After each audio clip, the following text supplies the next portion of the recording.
Mabiyayang araw sa inyo aking mga anak na narito muli sa tipanan ng Ama. Naway ang bawat isa sa inyo ay magbigayan ng kapayapaan. Yes. Ako ito, ang Inang Maria, nakasama ninyo at katuwang ninyo sa pananalangin ng aking banal na Santo Rosario.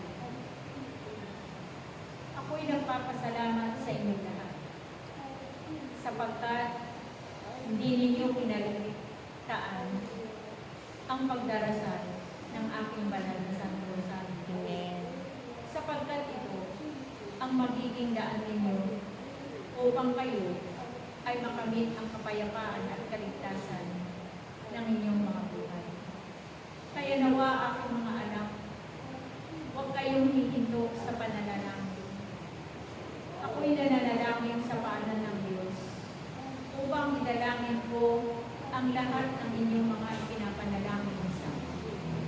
Ako'y nagpapatira pa doon sa paanan ng Diyos upang ang lahat ng mga tao ay maligtas. Sapagkat batid ninyong lahat ang nagaganap dito sa mundo ibabaw. Batid ninyong lahat ang mga kaguluhan na nagaganap. Batid ninyong lahat na may kaguluhan din dito sa inyong bansa. Kaya ipanalangin ninyong mabuti ang buong mundo upang makamit ang kapayapaan at kaligtasan. Sapagkat marami nang nawalan ng buhay.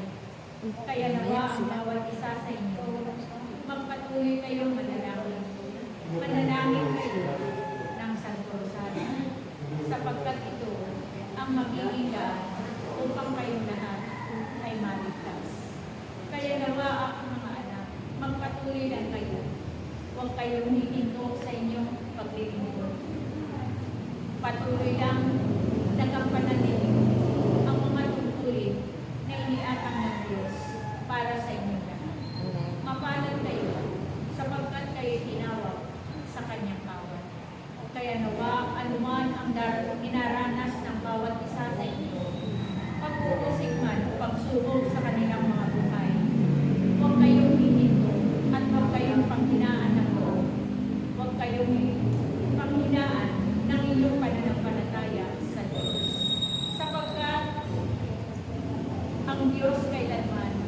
ay hindi niya kayo pinababayaan. Patuloy niya kayong ginagabayan at pinapatubayan sa inyong mga buhay. Kaya ipagkatiwalaan niyo lang lagi ang inyong buhay sa Diyos at patuloy kayong mapuno ng pag-ibig. Patuloy na may kababaan ng loob at puno kayo ng kagalakan upang kayo'y makasunod sa kalooban ng Diyos. Kaya tandaan ninyo lagi, aking mga anak, ang Diyos ay hindi nagpapabaya sa bawat isa sa inyong lahat.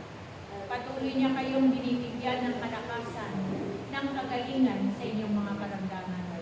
Higit sa pagpapala na patuloy niyong hinihingi sa Kanya.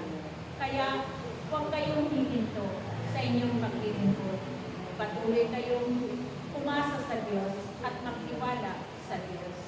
Sapagkat palagi ninyong tandaan, ang tunay na kapayapaan, kagalingan, kaligtasan ay nasa piling ng Diyos.